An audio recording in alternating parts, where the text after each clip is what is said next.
Hello and welcome to a very spooky empties video. Woo! I'll let you know why we're giving it a theme, and it has one reason.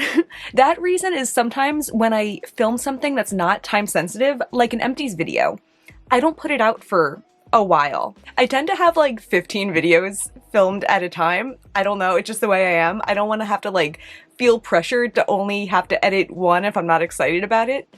You know? So that's just kind of how I operate. But when it came to this empties, it's October right now. We're getting towards the end of the year.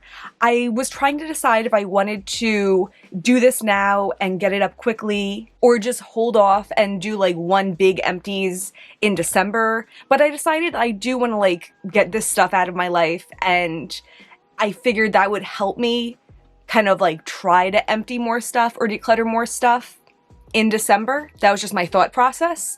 So in order to not have this go up like a day before the December one does, I am making this time sensitive.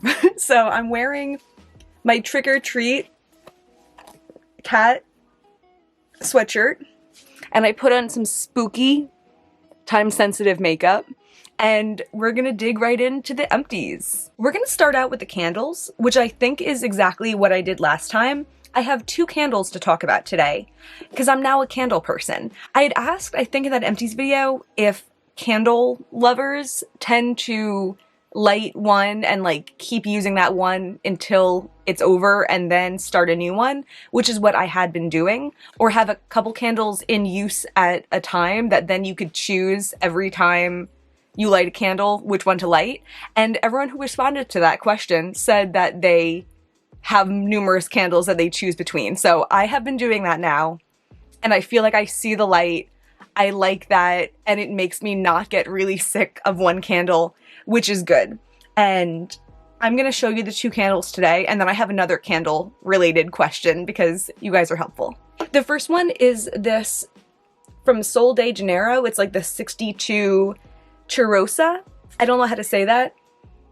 This smells just like the typical Boom Boom cream scent, which is like pistachio and vanilla and caramel, and I love that scent. That's like exactly my scent profile that like I could count on liking. And for that reason, I did really like this candle, but I feel like I prefer the scent of the body mist a little bit more. Like this could be a little bit more like the body mist for it to be perfect for me. But I did like it and I used it up. I disliked that it didn't have a lid. This is like a $40 candle, and it can't come with a lid. The other one, which barely has a lid because it's like a piece of paper, but that's fine.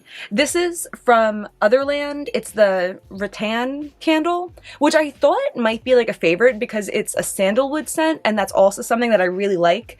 But I feel like I prefer a sweeter sandalwood when it's like mixed in more with vanilla, and this to me is just very like straight sandalwood. So I liked it, but not my favorite. Here's my candle related question though. I'm now becoming a person who regularly uses up candles. I historically haven't minded spending these types of prices on candles. These are each, I think, about $40 or $36, whatever it is. And I don't really mind that. I mean, maybe I'm kind of shifting because I use them up more now, but historically I haven't minded that. But I feel like limited by the candle options at Sephora. I only buy vegan candles, so I'm not purchasing from like Bath and Body Works. And I feel like if I'm going to blind buy candles from like an online store that I can't return, I don't want them to be expensive because I don't want to take a $40 risk. I don't mind taking like a $10 to $15 risk. And I've tried to find a candle store that meets those criteria, and I haven't had any luck. So if you have any ideas of where I can find vegan candles that are relatively inexpensive, let me know. Or if you don't know if they're vegan, still let me know and I'll check it out. I have 3 little fragrance samples that I'll just get out of the way quickly. I don't think any of these are cruelty-free brands, so I wouldn't purchase them anyway. They were samples that came with like Sephora or Ulta purchases or something. But I didn't like any of them enough to be tempted, even if they were brands that I purchased from. 2 of them are Juliet Has a Gun. One is this pear one that I did use up. It's like the pear ink, but I did find it very like one note. That might literally be Juliet Has a Gun's thing, because I know that they have like the Nada perfume that's just like the one note ISO whatever. If you know, you know. So this was good enough for me to use up, but not good enough for me to be sad that I'm not repurchasing it. The next one that I did not use up, also from Juliet Has a Gun, is Magnolia Bliss. And this to me just smells like a very generic walking through Macy's type of floral scent. Florals aren't really my thing, and I wasn't going to put myself through that.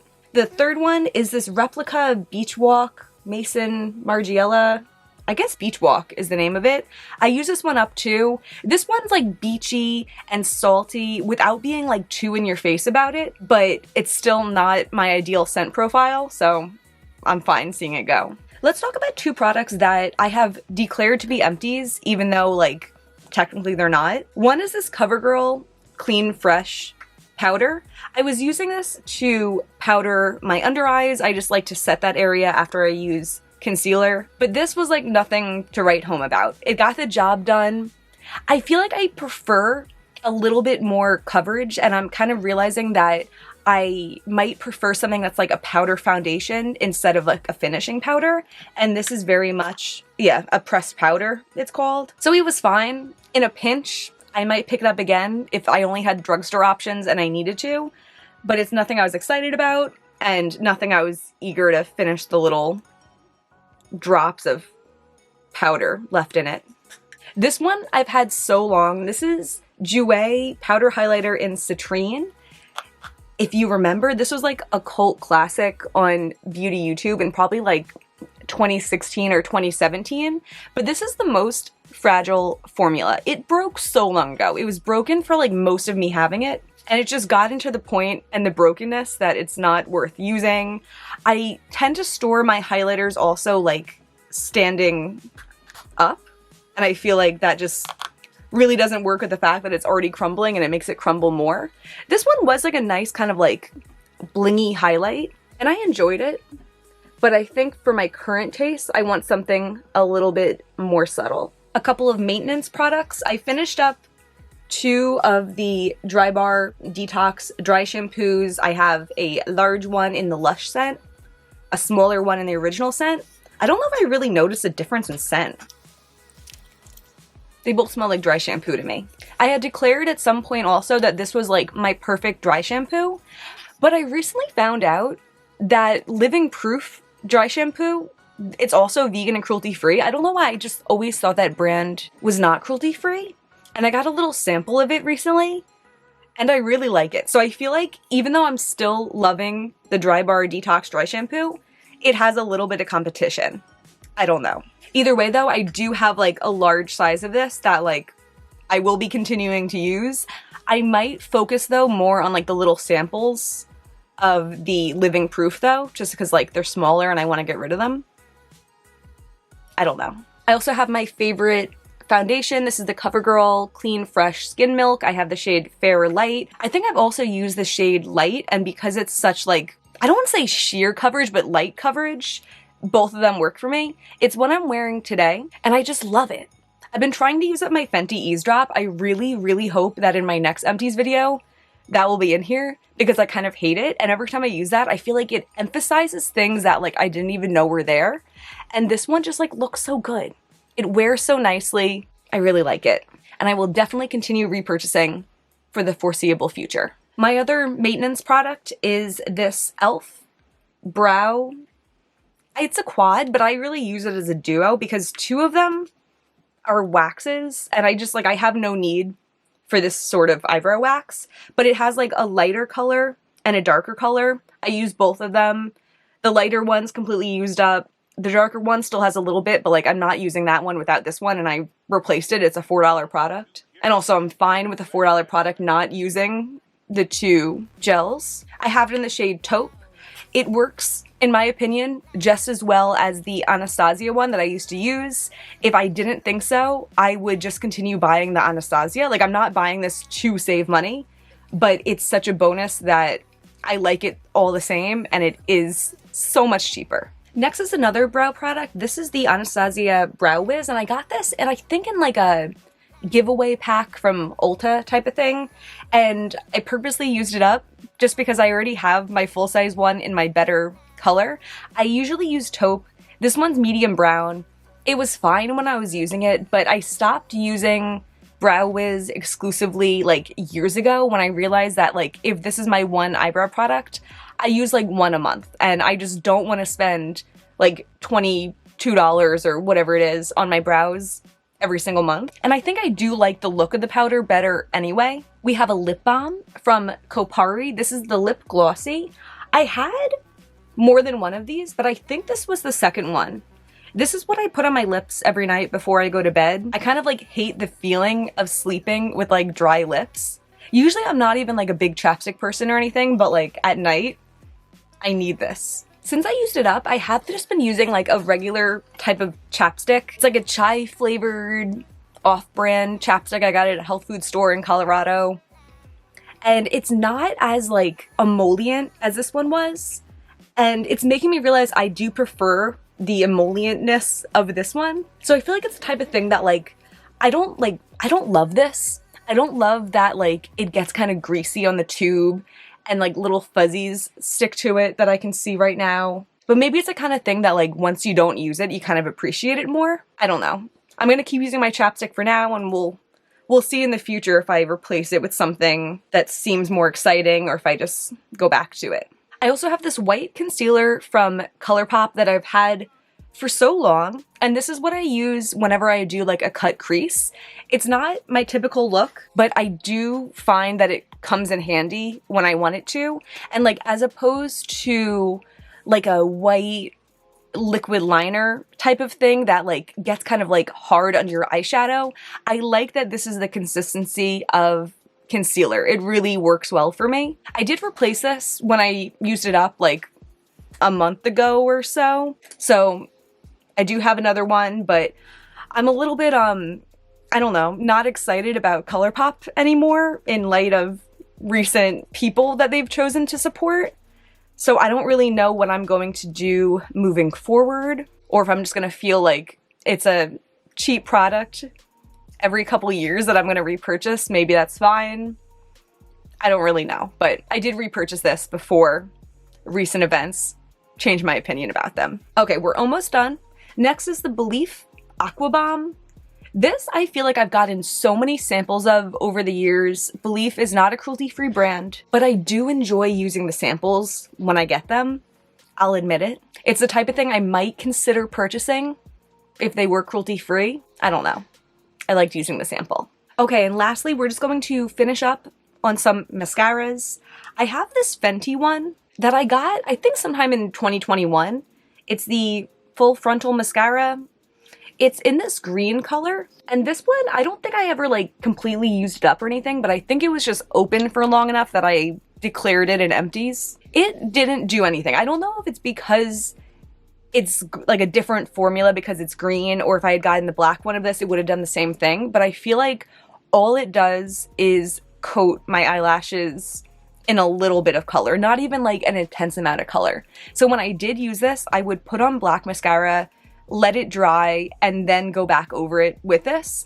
But I don't think it makes as much of an impact as I've found that like blue mascaras that I've used have made. So we're gonna say bye to it. And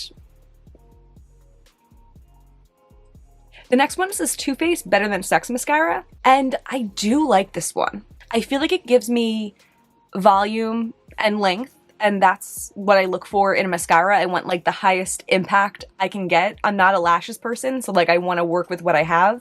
It did get like a little bit smudgy, but not that bad. And I think if anything, like I would just avoid using it on my lower lash line. I don't know. I do have a full size of this that I haven't opened yet because a couple months ago I realized that I had one of those coupons that you get in like the Sephora favorites kits. You know, you get like 5 of the mini mascaras and then you get to like choose your favorite one to get a full size of. I had one of those from like 3 years ago, maybe? I don't know. I originally went in store and I wanted to get like the Hourglass, I think it's like the Caution mascara or something like that. And they don't even make it anymore. Like it's been so long that one of the highlighted products was discontinued. So I ended up getting one of these. The coupon didn't have an expiration date on it, which was fabulous, and they gave me like no problem. I thought it might be like a weird, awkward thing at the register where they'd be like, where'd you get this? But it was fine. And I got a full-size version of this. I have not yet opened the full-size version of it because I'm trying to like work through my little dinky samples first, but I am excited for it. But I do feel like with mascara, if you're only going to use them for like 3 or 4 months anyway, which is like the recommended use, and I feel like with mascaras, like it is kind of important, you don't really need more than a sample size. So I don't know. I don't think I've bought a mascara in so long, but this is one that's definitely on my radar. Another sample that I liked and will continue to be on my radar is this Rare Beauty one. It's just like the regular black mascara. I feel like surprisingly big wand for how slim this tube is. I was using this in conjunction with the Too Faced mostly, and I feel like this one, when I would use it on its own, it would give me like a little bit less volume, but it made it more versatile for my top and bottom lashes. And this is one that will also continue to be on my radar. That's going to be everything for today. I hope you enjoyed this spooky, time-sensitive edition of my empties. If you enjoyed this, please give me a like, subscribe for more. I always have way more kind of thoughtful makeup content on the way. That's everything. Thank you so much for being here. Bye. Happy spooky season.